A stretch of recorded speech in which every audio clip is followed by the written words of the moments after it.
मोनजे जोंनि फरायसा फरायसुलिफ्रा जायफ्रा गामि ओनसोलाव फरायो जोंहा गोबां सरकारिआनो जा बा गुबुन भेन्सारानो जा बा प्राइभेटआनो जा फ्राय जोंहा माखासे अभाब दं। मोनसेया जाहैबाय फोरोंगिरिनि अभाब, मोनसेया जाहैबाय रांखान्थिनि जेंना, मोनसेया जाहैबाय फोरोंगिरिखौनो मोना खायफा खायफा जायगायाव आरोखि। ओंखायनो समय मथे कर्सआ थांस्लाबा। बेनिखायनो एपनि दारै माने मबाइल एपनि दारै मबाइलावनो गासिबो क्लासफोरखौ जाहाथे मोननो हायो। बयनिख्रुइ इम्पर्टेन्टआ क्लास 9-10 जोंनि फरायसा फरायसुलिनि थाखाय। ओंखायनो 9-10नि मेथ्स आरो साइन्सखौ दा माने एप डेभेलप खालामनाय जादों। बेवहायनो गासै कर्सफोरखौ बुजायनाय गासैबोखौ मोनजोबगोन आरो बे एपनि गेजेरजों फरायसा फरायसुलिया मोनसे जगाजगखौ लाखिबाय थानो हागोन। जिखुनु सोंथि बेवहाय सोंथि जुदि होयो लिरो अब्ला बिनि फिननायखौ मोनगोन आरो सानफ्रोमबोनि बायदिसिना गोदान गोदान आपडेट बे बुस्थुफोरखौबो बे एपआव मोनबाय थागोन, नायबाय थानो हागोन। खालि 9-10नि फरायसा फरायसुलि नङा, जायफ्रा UPSC APSC आरो थार्ड ग्रेड फर्थ ग्रेडनि इन्टारभिउ होगोन बिसोरबो कारेन्ट एफेयार्सखौ बेवहायनो मोनबाय थागोन आरो बायदिसिना सोंथिनि फिननायखौ बेवहायनो मोनबाय थागोन। बायदिसिना कुइसन पेपाराबो बेवहायनो आपल'ड जाबाय थागोन। आगोलफोरनियाबो मारै मारै कुइसन फैयामोन बिनि एन्सारफोरखौबो मोनगोन आरो गोसोआव माबाफोर सोंथि दङब्ला बे सोंथिखौ जुदि सोङोब्ला बिनि फिननायखौबो बे एपनि माने दारैनो मोनगोन।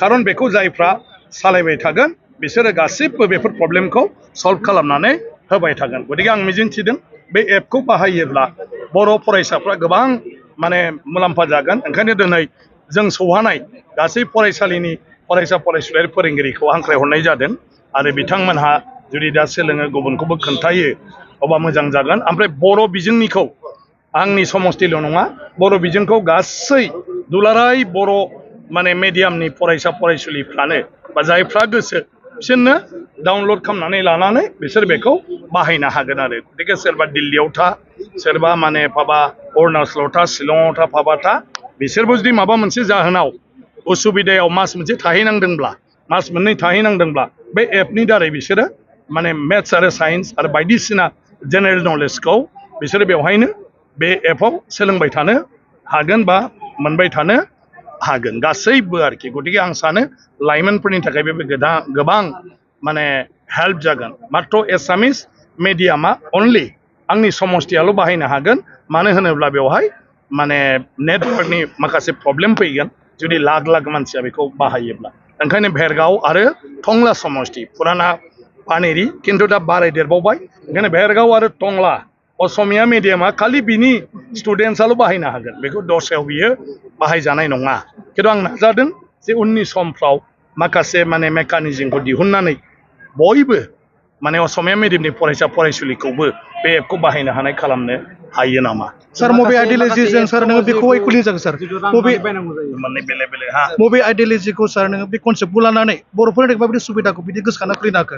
ना खुनु आंहा आइडियलजि गैया। जे जों जाहैबाय सुबुंनि खामानि मावनो थाखाय, रायजोनि खामानि मावनो थाखाय जोंनि जिथु जिउ जिबन बे जिबना जाहैबाय सानफ्रोमबोनि जिउआव रायजोनि जि जेंना बे जेंनाखौ बोरैहाय जोङो बोखारनो हायो। गतिके गोबां फरायसालिफ्राव जों बेफोर जेंनाखौ नुदों। आं MLA जानायनि उनाव गंसे फरायसालियाव फुराफुरि सासेबो फोरोंगिरि गैया। बेवहाय टिउसन फिस होनानैब्लाबो आङो मदद खालामदोंमोन, नाथाय बेजों बोसोरसेल'सो खालामबाय। थेवबो फेलखौनो जाजोबदों। बेनि उनाव खिन्थु थांनाय बोसोराव माने बेवहाय 12सा फरायसा फरायसुलिया पास जाबाय। आरो बेबायदिनो माखासे स्कुल दं माने भेन्सार, जेराव फरायसाफ्रा माने टिउसन नङाब्ला बिथांमोननाव फोरोंगिरियानो गैला भेन्साराव। दा बेफोरबायदि स्कुलफ्रावबो गोबां मदद खालामनाय जादों। नाथाय बेबायदि मददजों लाख लाख थाखा खरसा खालामबाबो जेबो फैया।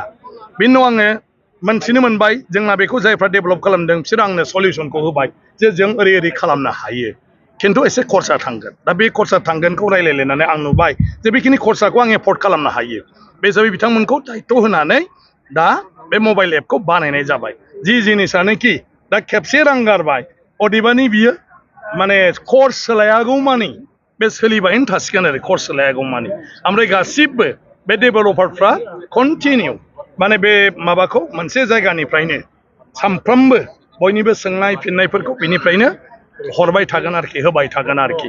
दा जेराव नोङो गंब्रै गंबा स्कुलखौ मदद होब्लानो बेसेबांबा जोंनो नांगौ। मालाबा कचिं क्लास खिनियावनो जोङो सहाय खालामनो हाया अदेबानि बे एपनि गेजेरजों दा बयखौबो सहाय खालामनो हासिगोन आरो जोंनि गथ' गथाया मबाइलजों गेलेबाय थायो नालाय बे मबाइलजों गेलेनायल' नङा जासे जिखुनु समावनो बिसोरो साइन्स आरो मेथ्सनि क्लासखौबो बेवहायनो नायबाय थानो हासिगोन आरो थांखांनायफोरखौबो बिसोरो नागिरफिननानै फिन बुजिफिननो हागोन आरो गतिके आंहा जेबो गैया थांखिया बेल' जे माब्रैहाय आथिखालनि समाव गामियारि जे फरायसा फरायसुलिफोर दं जायफ्रा माने फोरोंगिरिनि अभाब अबा टिउसननि अभाब माने बेबायदियाव भुगिनानै माने थालांदों कर्सफोरखौ फोजोबनो हायाखै बेफोरबायदि फरायसा फरायसुलिया जाहाथे एसेब्लाबो मदद जायो माखासे एप दङ जिहेतु कर्सखौ जोङो रां होनानै बायनांगौ जायो नैबेनि बेलायावबो जागोन बेवहाय फ्रि बेवहाय खुनु रां होनो नाङा गतिके बेवहाय खुनु फैसा नाङा बे